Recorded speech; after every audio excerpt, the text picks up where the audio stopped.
Jared Speight is an instructional designer with extensive experience in the field of learning and development.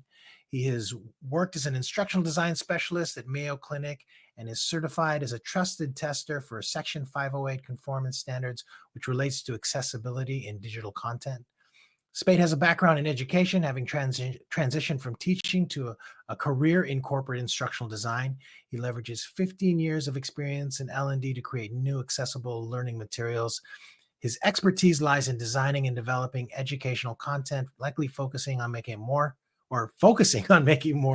effective and accessible to various learners. In addition to his work in instructional design, Jared has shared his experience and insights with others in the field. He's been featured in podcasts discussing his journey from classroom teaching to corporate ID, potentially serving as a resource for others looking to make similar career transitions.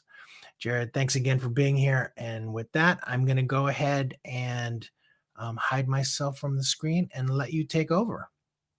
Thank you very much. Before we get started, just a warning, I guess would be the right word. This is more technical than some of the other presentations that have been today, which is, just a nice way of saying that it's going to be a little bit dry, potentially boring because it's very procedural based. But we're looking at accessible design, doesn't have to be a drag. Specifically looking at drag and drop activities, which are frequently used in e-learning activities, but they do have a problem in that they're not accessible for blind and low vision users or people with motor impairments. So if you have trouble with fine motor skills, or if you can't see, drag and drop activities don't work so well. And we'll be referencing WCAG 2.5.7. That talks about dragging movements and how if you have those, you need to have another option for learners so they can complete the activity. All right. And thank y'all in the chat. Whenever we're done, I'm going to have a template for you all that you can download and actually customize it for your own purposes. So yeah, just stick with me and we'll kind of go through all of that. But the solution to the drag and drop activities isn't necessarily to get rid of them, but to layer extra triggers and variables on top of them so that they work for other users.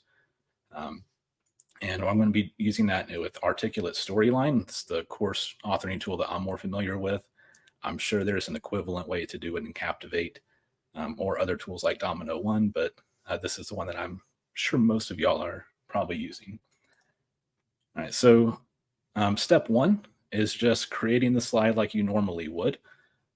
You're going to have elements for the directions, the title, obviously, so the learners know what they're doing. And then have the background decorative elements, drop areas, just build it like you would with a typical drag and drop activity. So I did this challenge for eLearning Heroes.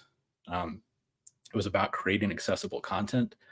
And the whole challenge was to take a traditional activity and make it more accessible.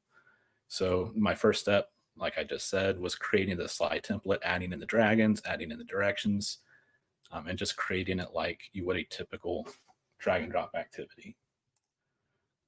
And then after that, you need to create states for all your draggable, if that's a word, elements. So everything that you can drag in this activity should have a normal state, a selected state, drop correct, and drop incorrect. And then that could look like this. The drop correct and drop incorrect would need to be identical. That way the learner doesn't know if they're right or wrong until they hit that submit button. And thank you, Catherine. Every time I said drag and drop to my wife, she thought that I was saying drag and drop. So we just kind of went with the pun and the kids enjoyed it too. So that was how that eLearning Heroes Challenge came about. After that, you're going to need to create motion paths. So after I created the base layer for the activity, I designed accessibility first with those motion paths and with triggers. So what that would look like would be this. So each dragon created a motion path for each of these bedding options here. And you can see these, well, you can see the red one. Each motion path has a start point, which is represented by a green dot, and a red dot, which is representing where it ends. So I have a motion path for each dragon that goes to each of these three endpoints. And then it's really important that you lock the origin. Not so much for this activity, but with the flashcard one that I'll give you to download at the end of this session, because you don't always want the first card to be the first option, the second card to be the second draggable option. And if you lock the origin point, you can move the cards anywhere you want and it'll still work. So if I were in storyline itself and I moved this green dragon over here, the motion path would still stay start and end at the same spot. So locking that origin point gives you flexibility afterward to move things around. Then you just got to create triggers for those draggable objects. So like right here, I named all the dragons. And I know that in some cases, when we're in a hurry to build something, we don't always go into that timeline and name the objects. But when you're using a whole bunch of triggers, it really is helpful to kind of name everything so you know what you're clicking. So I named each dragon and I had set Ivy to selected when the user clicks Ivy. So that sparkles to normal when the user clicks Ivy. So you can only have one option selected at a time. So you're not accidentally sending multiple items to the same area at once. And y'all, if I'm talking too quick or if you need me to pause and explain something, feel free to throw it in the chat. Back to step 3. All right. Yeah, so the motion paths, create and name all the motion paths. And I like keeping things simple. So like for this dragon, it was the first dragon and it goes to the first stop. So I just named it 1-1. So first dragon, first stop, lock the motion path. And then I move the time down to 0 because it's just moving from here to here, the same points. So you don't need to have any time on that. Yeah. So created these selected states so that if you click on the dragon, it selects that one and unselects the other ones. And then you go through and you create triggers for the drop zones. And I've got the text here for what I use, but it's send whatever the name of the draggable object is along motion path when the user selects the drop target if the state of the draggable object is selected. So here you can see move the Ivy dragon, which was the first dragon, to the first spot. If you click the first target area with Ivy selected. So the way that's going to work in practice, let's see, would be if I click this, it'll move them there because they're selected and I'm picking them to go to the right spot.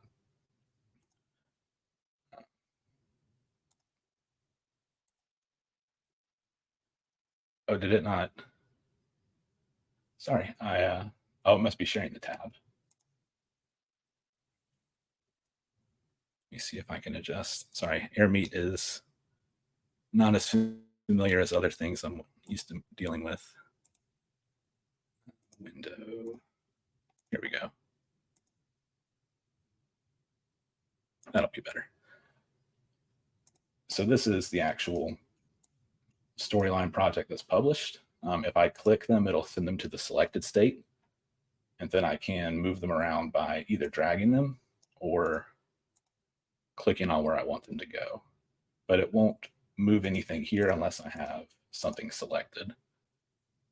And if I were to select one dragon and then pick another, it'll unselect. So all those interactions are important to make sure everything's working correctly.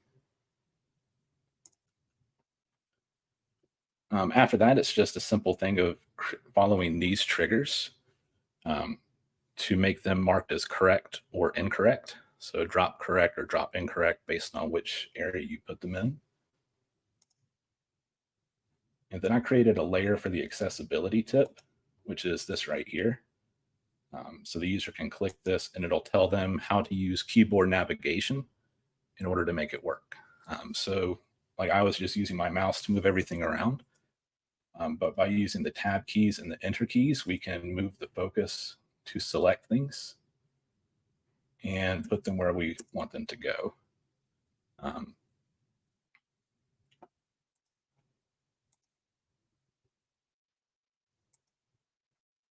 And then after that, it's just a matter of creating a few layers for feedback, right? So we have correct, which just says congratulations, you got everything right. Incorrect meaning you got it wrong.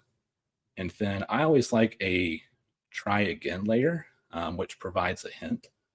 So if I were to answer these incorrectly, like if I put them with something that's similar to their color, it'll give a hint of saying, hey, make sure you click on them to get the hint, which you can see here in the directions. But give a hint so the learners can get it right on that second try, give them another shot at getting it correct.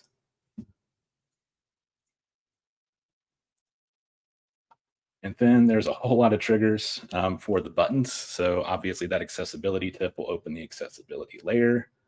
And then the submit button at the bottom is going to send them either to that correct layer, incorrect layer, or try again based on whether these things are in the right spots. I think that's it. So if I hit the submit button now, it'll tell me correct. But if I were to have got it incorrect, it would have told me to go try again. And Antonio, you can set them to unlimited attempts. You would have to be a little bit more creative in how you wanted to do that. I think here you would probably have to, instead of using a true false variable, do like a number count and add 1 every time that layer for try again started. And then put a cap on it. So it would load if the submit button, or load the try again layer if it was less than whatever attempt you wanted. Or if you wanted truly unlimited attempts, just get rid of the incorrect layer and make them go to the try again or the correct one. Step 10 is just creating focus order and adding alt text. And this is huge. It helps to have a screen reader installed on your computer so that you can test this yourself as well. But go through and add alt text to any non-decorative image, and then make sure that you have the focus order set up in a way that makes sense. So for this project, this was the focus order for the presentation. You can see it's a lot going on. One thing I learned from the eLearning Heroes community when I shared this project with them was in the past, I had kind of done this by layer, and I put that base layer at the top. And then I had, the try again, correct, and incorrect at the bottom. But what they told me was that when they tested it themselves, it was helpful to have the accessibility tip moved up right after the question. That way it was the next thing they tabbed to. So from turning it in and the great feedback you get whenever you turn an eLearning Heroes project in, I knew to kind of move that up. And one thing I've learned since then is that I don't need these buttons here, because if you have something set up as a button, Storyline will say button at the end of it. So right now this would say close accessibility tip button. So I know to go back and fix that for a future build. But definitely create a custom focus order and move things around in a way that makes sense for people who are using a screen reader for your activity. And at that point in time, you really have your activity set up for blind, low vision users and people with fine motor impairments. But most users aren't going to be able to do the traditional drag and drop, and that's what they're familiar with. And I think it's important that we not just design for accessibility, we design for universal design. It should work for everyone. Because if we have learners who have never done keyboard navigation before, we're kind of taking up that cognitive load by making them learn a new way to do an activity. So we have those accessible layers in with the keyboard, with the tab and enter functioned in. So now we can go back and add those draggable interactions. So that's really not too difficult. We just set the state of those draggable objects to correct or incorrect based on when you drop that dragon, in this case, on the droppable area. And then this is where we can kind of try things out. I'll put the link in the chat if you wanted to kind of see how it works. You can scan the QR code or get the link in the chat. But you can experience this drag and drop activity yourself and kind of see with the tab and the enter keys how somebody would use this activity if they do have vision issues or motor ability issues. And then, because y'all stuck with me, this is a download that you can have on your own. It works the same way, except it's all text-based, which I think would probably be more practical than tucking baby dragons into daycare activities. But you'd have the term on the top, light green cards, and then the definition at the bottom. That's the document itself is set up in like my website store, but it's free, so you don't need to like enter any payment information or anything like that. But you can just download this file. Feel free to use it however you would like.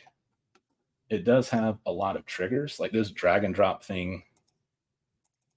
In order to get it set up correctly, you can see that there's about 40 triggers to make sure this all works properly. So it is a very slow, tedious process.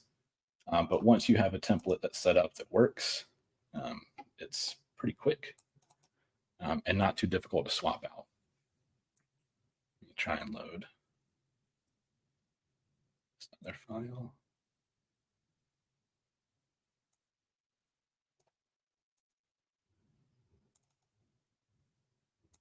So this is the one that you can download there. You can see it's much the same way with it set up. I did move the accessibility button to the top right just because it's where there was room for it. But yeah, that's pretty much what I have. Just wanted to show how you can use universal design to take an activity that on its own is not accessible to users and make it to where it could be used by anyone. So if you have questions, if you need me to go back to a step or kind of explain why I did something, QR code. Sorry, I've got a bunch of screens going on. Did I close that tab? Here we go. Okay. Share the link.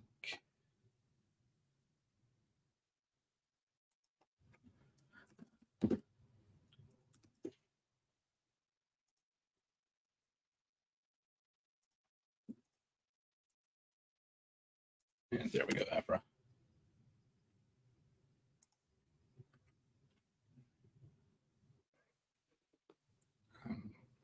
Wow, this is great, Jared. Thank you so much.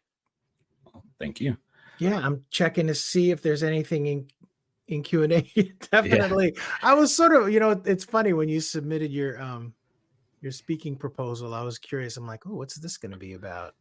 I didn't realize it was going to be just a really sort of wonderful tutorial. Whenever I filled that out, I was actually planning on giving everybody a demo file and kind of walking through it together. And then as I was building the presentation, like there's no way we can do that in a 30-minute period. Right. Right. Oh, this is excellent.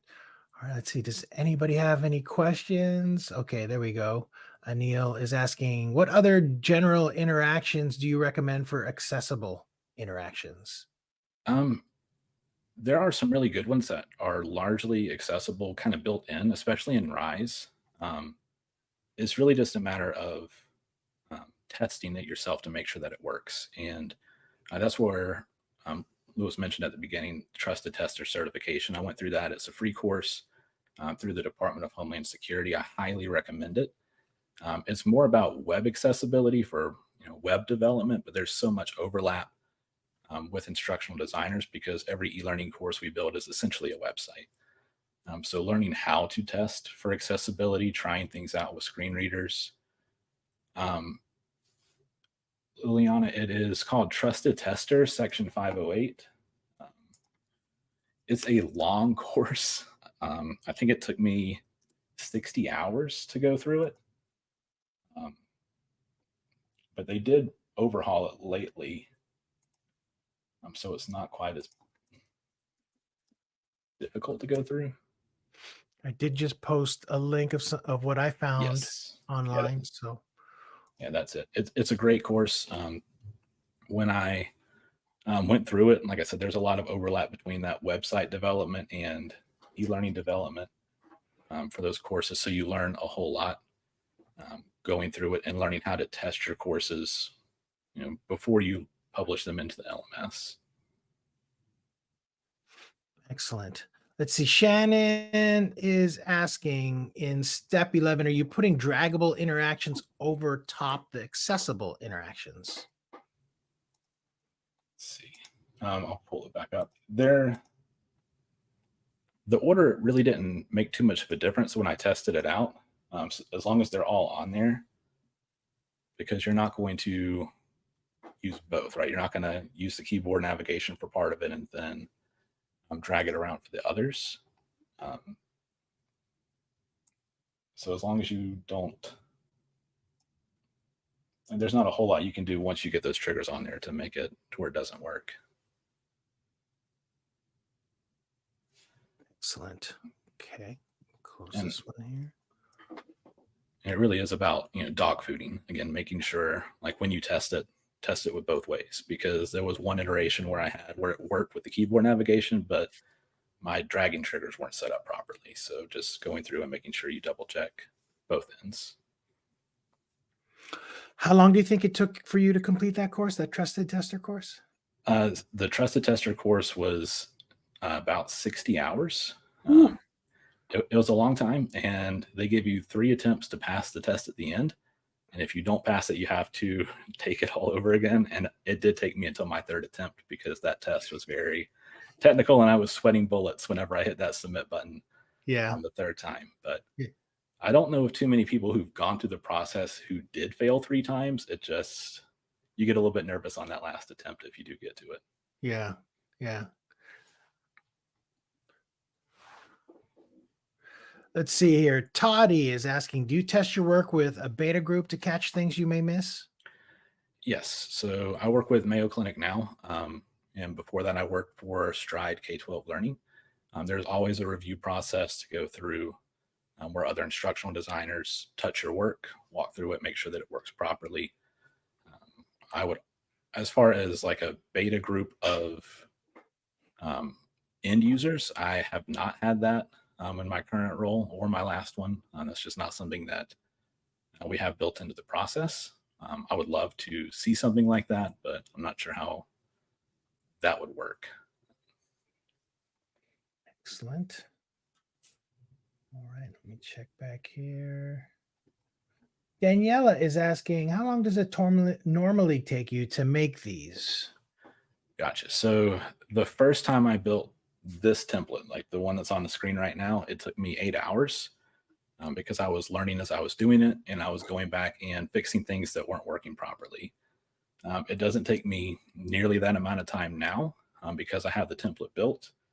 And then, like, if I were to go to this one, you're basically just deleting triggers that you have in place and then renaming variables. Because if you have the same variable name for everything being correct on slide 1, and then you go to slide 2 and everything's set up the same, you've already got a variable in motion that shouldn't be. So it does go quicker after you learn to do it and you kind of know what you're doing. But that first one did take a full work day. Wow. Excellent. Okay.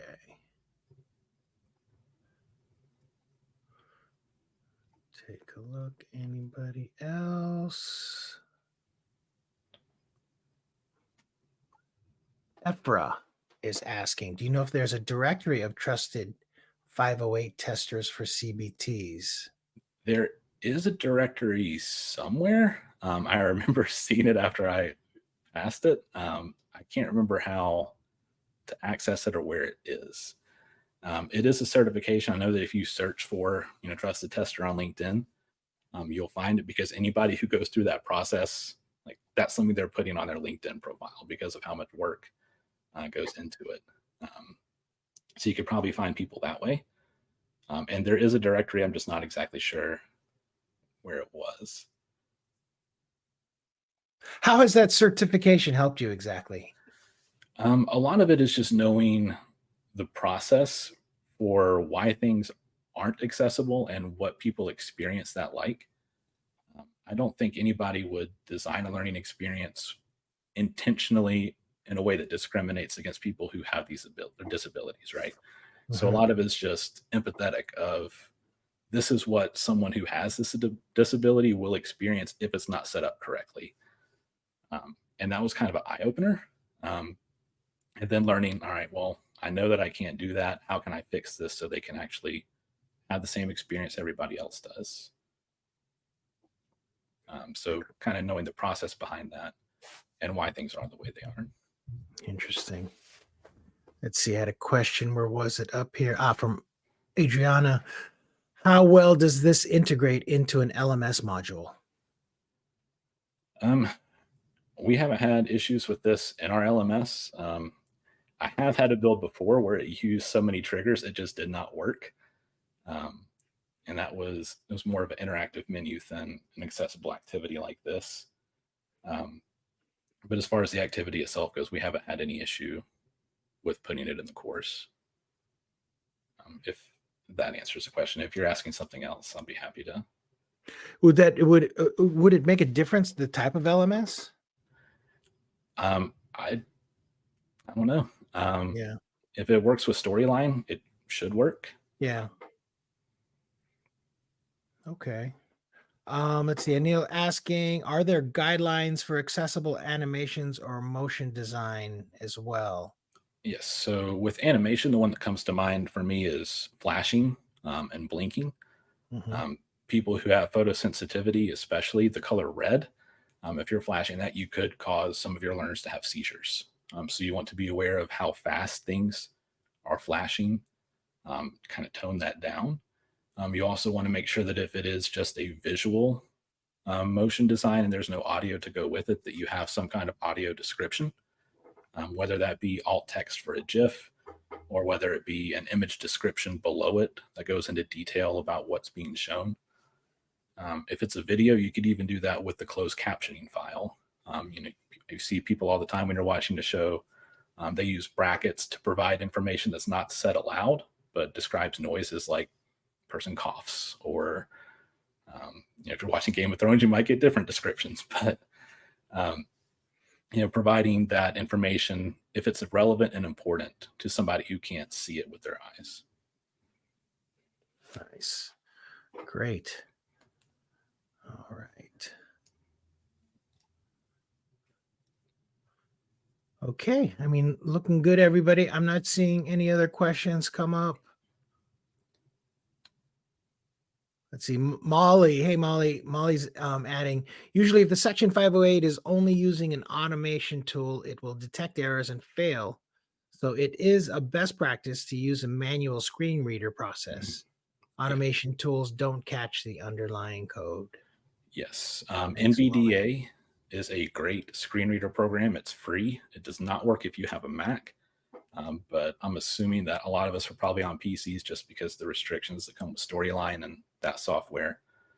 So NVDA, you can Google that. It's a free screen reader. It's not too difficult to figure out.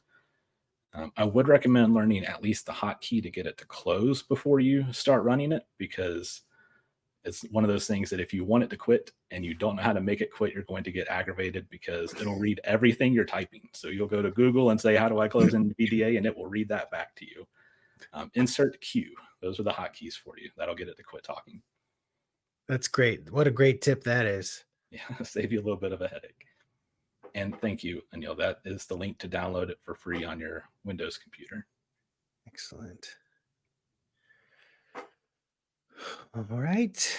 But if you want to connect, I do have links on here. Feel free to send me messages if you have questions about the template while you're trying to put it into practice. Feel free to send me a message. Let me know. And I'd love to hear if you come up with anything based on that. Awesome. All right, everybody. Well, thank you very much. Thank you, Jared. This was fantastic. I'm sure this is going to be one people will be going back to again. Um, let's see. Fatima asking about, can you please help how screen readers work in Articulate 360?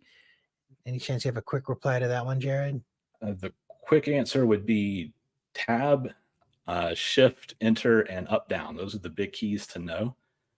Tab will kind of move you through interactive elements with the screen reader. So it'll tell you, this is the button to hit submit, or it'll navigate through those interactive elements. Up and down will read the text for you. So if I were to open this up, can you hear the audio?